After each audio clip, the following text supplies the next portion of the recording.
Sir excise and taxation and narco tax हवाले से sir जो ये है कि हमारे जो टारगेट्स हर साल हमें दिए जाते हैं सर 2008 में जब पाकिस्तान पीपल्स पार्टी की गवर्नमेंट आई तो इस डिपार्टमेंट का जो रेवेन्यू कलेक्शन था सर वो टोटल था 7 अरब 29 करोड़ रुपए।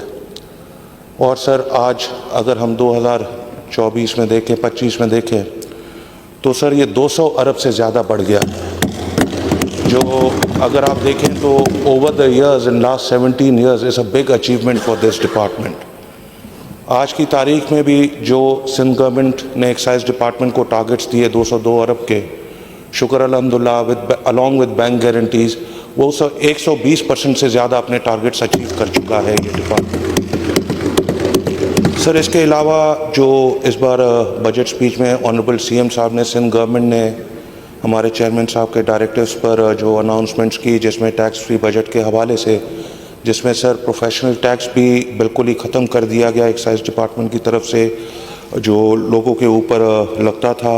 एंटरटेनमेंट टैक्स भी बिल्कुल ख़त्म, अबॉलिश कर दिया गया और प्लस कॉटन फीस भी बिल्कुल ही ख़त्म कर दी गई, जो एक बहुत बड़ा इक़्तिदाम है सिंध गवर्नमेंट की तरफ से सिंध के लोगों के लिए। सर इसके अलावा एक्साइज में पिछले इस दौर में जब से ये हमारी गवर्नमेंट पिछले 2024 फरवरी 21 से जब से ये MPs ने ओथ लिया और फरवरी 27 को CM साहब ने ओथ लिया और कैबिनेट बनी, तो मेरे से पहले शर्जील इनाम मेमन साहब हमारे सीनियर वज़ीर साहब थे, तो कंटिन्यूएशन करते हुए जो चीज़ हमने पिछले दौर में छोड़ी थी उनको कंटिन्यू करते हुए अभी जब नवंबर में मैंने टेक ओवर किया तो वही पॉलिसी हमने नार्को टैक्स में भी एक्साइज में भी कंटिन्यू की। जैसे बायोमेट्रिक टोटली हमने इधर से लॉ पास हुआ, बायोमेट्रिक कर दिया। उसके अलावा सर जो अपना जितनी भी गाड़ियां ओपन ट्रांसफ़र लेटर्स पर चलती थी उनके ऊपर भी सख्ती करके वो भी टोटली ख़त्म कर दी गया है। अभी टोटली बायोमेट्रिक के अलावा कोई भी आदमी अपनी गाड़ी ट्रांसफ़र नहीं करा सकता। ये बायोमेट्रिक से एक्चुअली क्या होगा कि हमारा डेटा इंटरलिंक हो जाता है नादरा के साथ, और ये आगे चल के हमारा डेटा अभी जो अपना मोटर व्हीकल का है वो हमने ट्रैफिक पुलिस के साथ भी लिंक किया है और पुलिस के साथ भी लिंक किया है। जैसे हमारे होम मिनिस्टर साहब ने अपनी स्पीच में फरमाया कि जो चालान का सिस्टम है हम उसको ई-टिकटिंग कर रहे हैं, तो जो फ्यूचर प्लानिंग है इस साल की इंशाल्लाह सिंध गवर्नमेंट की कि अब अगर किसी का ई-टिकटिंग के थ्रू चालान होता है वो अपना चालान नहीं भरता, जब वो अपनी गाड़ी उस नंबर की गाड़ी जब वो बेचने आएगा, जब तक वो अपना चालान पे नहीं करेगा ना उसकी गाड़ी का टैक्स रिन्यू होगा ना उसकी गाड़ी ट्रांसफ़र अलाउड होगी। और यही तरीक़ेकार अगर जब ट्रैफिक पुलिस गाड़ी को कहीं रोकती है तो हमारा जो इंटरलिंक सिस्टम है उससे पता चलेगा कि अगर उन्होंने टैक्स नहीं भरा हुआ हमारा तो वो गाड़ी भी इम्पाउंड की जाएगी।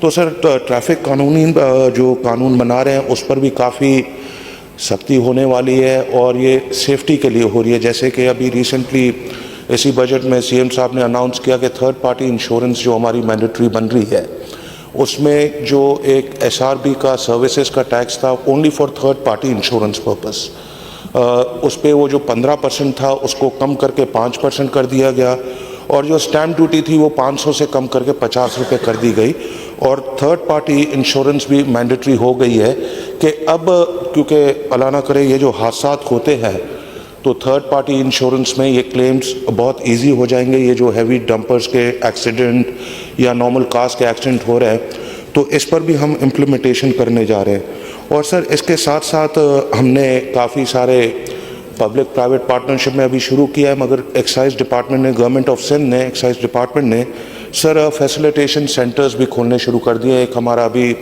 बोर्डिंग बेसन पर खुला है जो इंशाल्लाह मुहर्रम के 10 के बाद वो 24/7 खुला रहेगा और उस पर आप आ सकते हैं, अपनी गाड़ी रजिस्टर कराना चाहें, टैक्स भरना चाहें या आप अपनी नंबर प्लेट्स भी लेना चाहें, तो ये फैसिलिटीज़ भी साथ साथ हम प्रोवाइड करते जा रहे हैं। और सर इसके अलावा जो हमने सिक्योरिटी फीचर नंबर प्लेट आज से 4 साल पहले मुतारिफ़ कराई थी, तो अगस्त 14 तक एक डेडलाइन रखी गई है जिसमें ये मैंडेटरी हो जाएगा कि जितनी भी पुरानी नंबर प्लेट्स हैं अगस्त 14 तक लोगों को सरेंडर करनी है। और ये जो नई सिक्योरिटी फीचर नंबर प्लेट है इसको भी मैंडेटरी कर रहा है कि उसके अलावा जो गाड़ी पुरानी नंबर प्लेट पर चलेगी वो इम्पाउंड होगी और उस पर बड़ा जुर्माना भी लगाया जाएगा। और इसी के साथ हमारे स्मार्ट कार्ड भी, जो हमारी बुक्स हैं वो भी अगस्त 14 को उसकी भी डेडलाइन है, वो भी ख़त्म कर दिया जाएगा। सर इसके साथ साथ अपना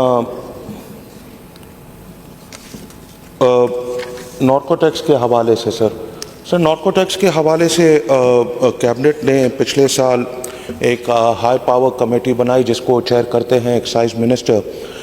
उसकी आई थिंक टोटल अभी तक 6 से 7 मीटिंग्स हो चुकी हैं, जिनमें 3 हमारे सीनियर मिनिस्टर साहब ने चेयर की थी। उसके बाद जो 4 मीटिंग्स हैं अभी तक मैं चेयर कर चुका हूँ। उसमें सर काफ़ी स्टेप्स लिए गए हैं, जैसे हमारे होम मिनिस्टर ने बताया कि नार्कोटिक्स के साथ पुलिस भी अपनी जगह पर बहुत सख्त कार्रवाई कर रही है, एक्साइज एंड नार्कोटिक्स भी अपनी जगह पर काफ़ी सख्त कार्रवाई कर रहा है। उस हाई टेक कमेटी मीटिंग्स में हमने काफ़ी चीज़ें डिसाइड की, जिसमें सर स्कूल चिल्ड्रन के हवाले से पेरेंट्स और टीचर्स की एक कमेटी बना दी गई एजुकेशन डिपार्टमेंट के थ्रू, जो अपने रैंडमली खुद अपने स्टूडेंट्स का चेक करेगी, जिसमें ना नाम डिक्लेयर होगा ना स्कूल का कुछ डिक्लेयर होगा। और इसमें एक तशवीश पाई जाती थी पेरेंट्स के कि अगर गवर्नमेंट के लोग या कोई ऐसे कुछ चीज़ें आउट हो, तो इसीलिए इसको मद्देनज़र रखते हुए पेरेंट्स और टीचर्स की कमेटी बना दी गई, जिसमें ज़ाहिर बात है एजुकेशन के लोग भी इन्फॉर्म किए जाएंगे। मगर इन्फॉर्म क्या किए जाएंगे कि अगर उनको जो ज़रूरत हो रिहेबिलिटेशन सेंटर्स के लिए, अगर वो अपने बच्चे या स्टूडेंट्स घर में रिहेबिलिटेट करना चाहें या कहीं भेजें और उनको रिहेबिलिटेट करें, तो इस पर भी इक़दाम कर रही है गवर्नमेंट। सर नार्कोटिक्स के हवाले से काफ़ी अच्छे केसेस हमारे इस पूरे साल में हुए हैं। तकरीबन मोर देन 500 पीपल सर हमने लोग अरेस्ट किए हैं, और 36 लाख रिसेंटली हमने टैबलेट्स पकड़ी थी जो आइस में यूज़ होने वाली थी, जो एक सबसे बड़ा केस है एक्साइज का इस साल का।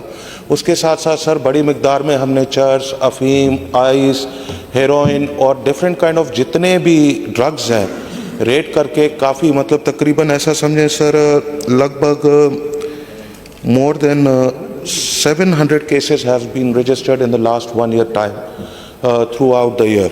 तो सर परफॉर्मेंस के हवाले से I think excise when it comes to recovery is doing a very good job, and जो हमारे टारगेट्स दिए हुए थे उससे ओवर एंड अबव शुक्र अल्हम्दुलिल्लाह हमने अचीव किए।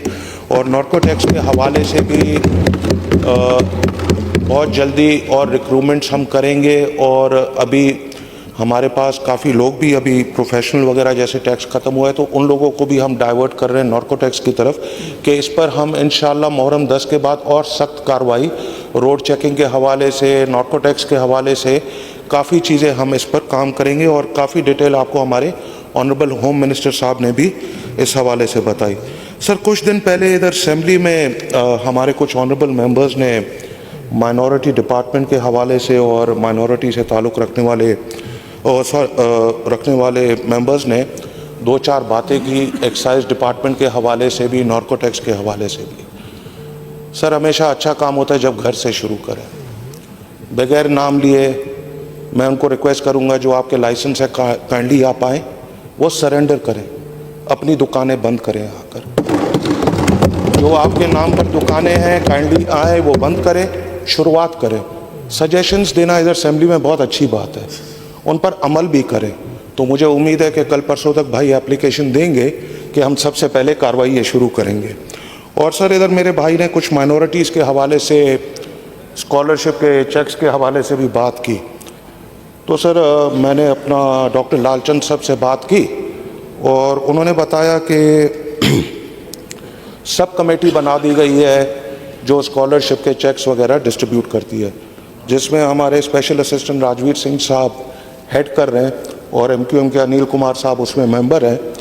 और सर जितने भी स्कॉलरशिप के चेक्स हैं ये इनकी साइन से इशू है। इधर खड़े होकर बोलना कि पता नहीं स्कॉलरशिप किसको दे दी, फंड्स किधर गए, सर इनकी खुद की साइन है। उधर जितने भी चेक इशू हैं भाई की साइन से चेक इशू हैं। तो इधर खड़े होकर तकरीर करना बड़ी अच्छी बात है, मगर पॉजिटिव बात करें, झूठ ना बोलें इस फोरम पर। और सर जहाँ तक स्कीमों की बात है, 24-25 में सर जो स्कीमें दी गई थी तो पार्शली दी गई थी केयर टेकर गवर्नमेंट से, और जब बाकी जो आए थे तो उस वक्त चेयरमैन मैं बना था नॉन मुस्लिम कमेटी का, तो उसमें सर बोर्ड से हमने इजाज़त ली थी गर्ल्स हॉस्टल की स्कीम की, उसके अलावा डिपार्टमेंट ने SSD धाम की स्कीम भी की थी, जिन दोनों की लागत 60 करोड़ से ऊपर की है। भाई को अगर कोई एतराज़ है स्कीमों पर, वो उधर कमेटी में बात करें, मगर इधर खड़े होकर बोलना कि पैसे सारे खा गए, चोरी हो रही है, डकैती हो रही है, आई एम सॉरी सर, ये भी उस नॉन मुस्लिम वेलफेयर कमेटी के मेंबर हैं। इनके जो एतराज़ात हैं वो उधर बात करें, उधर जो एतराज़ात करते हैं उसके बाद सब कमेटी में साइन नहीं करें। अखबार में एडवर्टाइजमेंट आई है स्कॉलरशिप के हवाले से, अगर आपको एतराज़ात है, आप सब कमेटी के मेंबर हैं, आप साइन नहीं करते, साइन करने के बाद आप इधर खड़े होकर इस फोरम पर बोलें कि वो सारी स्कॉलरशिप खा गए, ख़त्म कर दी, तबाह कर दी। सर हर एक मेंबर का जो नॉन मुस्लिम वेलफेयर कमेटी का मेंबर है, उसका साल का कोटा 18 लाख रुपए होता है, जिसमें वो फाइनेंशियल असिस्टेंस भी देता है, मेडिकल भी होता है, स्कॉलरशिप भी होता है। सर अगर मेरे पास डेटा मौजूद है इस वक्त और वो मैं प्रोवाइड भी करना चाहता हूँ, सर सब मेंबर्स ने अगर 18 लाख थे, CM साहब he is a minister for minorities, उनकी मेहरबानी से दिवाली पर उनको और एक्स्ट्रा चेक्स दिए गए। ये नहीं देखा गया कि वो पीपल्स पार्टी से है या वो MQM से ताल्लुक़ है, उसका सबको अपना जो गिवन टारगेट है उससे ज़्यादा पैसे प्रोवाइड किए गए। अगर 18 लाख है तो किसी को 28 लाख भी गए हैं, अगर 18 लाख है तो किसी को इधर 30 लाख भी गए हैं। जिनके अगर 100 चेक बनते थे तो उनको 300 चेक भी मिले हैं, जिनके 100 चेक बनते थे तो उनको 200 चेक भी मिले हैं।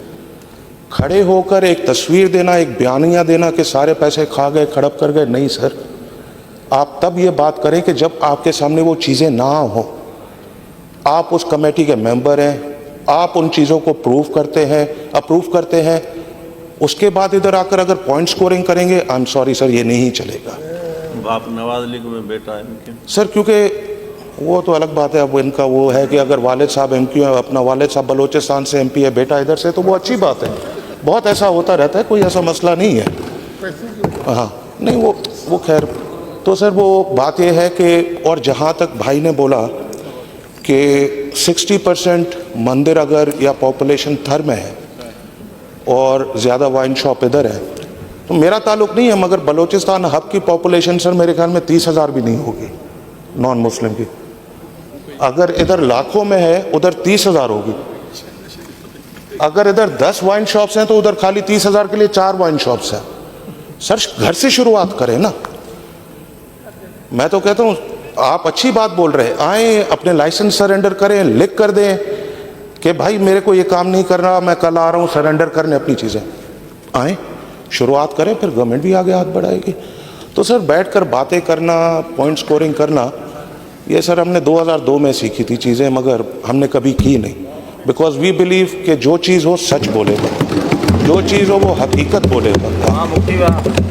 तो sir overall minority affairs department का जो परफॉर्मेंस रहा है, क्योंकि 6 महीने में भी आपको होगा, बिकॉज एज आप भी मेंबर हैं उसके, तो नॉन वेलफेयर मुस्लिम कमेटी जो है उसने जो अपना परफॉर्मेंस किया है, आई थिंक बहुत अप्रिशिएटेबल है। और जो स्कीम्स, अगर ये है कि कोई स्कीम नहीं हुई है, आप आएँ क्लिफ्टन शिव मंदिर देखें, आप आएँ हैदराबाद में ज्ञान साहब के टाइम पर गुरुद्वारा बना है वो देखें, और आप आएँ आनंदपुर आश्रम देखें, आप आएँ SSD का काम देखें, आप आएँ अभी नेटी जेटी का काम देखें। तो ये तो एक कराची की बात बता रहा हूँ मैं सर। और इसमें हमने जो सर गर्ल्स हॉस्टल की, ज्ञान साहब ने ये बात की कि गर्ल्स हॉस्टल जो हमने शुरू किया है 30 करोड़ की लागत से, वो खाली फेज़ 1 है। इंशाल्लाह sir Sindh government Larkana division में भी, सक्खर डिवीज़न में भी, मीरपुर खास डिवीज़न में भी, हैदराबाद डिवीज़न में भी ये अपनी नॉन मुस्लिम्स को ये फैसिलिटी प्रोवाइड करेगी। जो लड़के लड़कियां अफोर्ड नहीं कर सकते हैं अकोमोडेशन, मगर वो बहुत ब्रिलियंट अपना स्टूडेंट्स हैं, उनकी रिहाइश के जो इश्यूज़ होते हैं, ये सिंध गवर्नमेंट उस पर भी काम कर रही है कि उनको रिजॉल्व किया जाए। एक बार ये हॉस्टल्स बन गए, इंशाल्लाह हम ट्रांसपोर्ट डिपार्टमेंट के साथ मिलकर उनका ट्रांसपोर्टेशन का सिस्टम भी बनाएंगे। तो ओवरऑल गवर्नमेंट एक मैप पर काम कर रही है। अगले 4 साल में अल्लाह ने चाहा तो सर ये जो गर्ल्स हॉस्टल बनेंगी, ये बहुत बड़ी अचीवमेंट होगी माइनॉरिटी डिपार्टमेंट्स की। और सर इस पर माइनॉरिटी डिपार्टमेंट में ओवर द इयर्स जो काम किए हैं, आप हिस्ट्री ऑफ पाकिस्तान में उठा लें, सिंध में जितने माइनॉरिटीज़ के काम हुए हैं और माइनॉरिटी डिपार्टमेंट ने किए हैं, कहीं नहीं हुए होंगे। तो sir we really appreciate the efforts of minority department. Sir end में सर आई वुड बी बहुत बहुत शुक्रिया आपका, हमने जो टाइम दिया और जो टाइम दिया, thank you very much, thank you sir.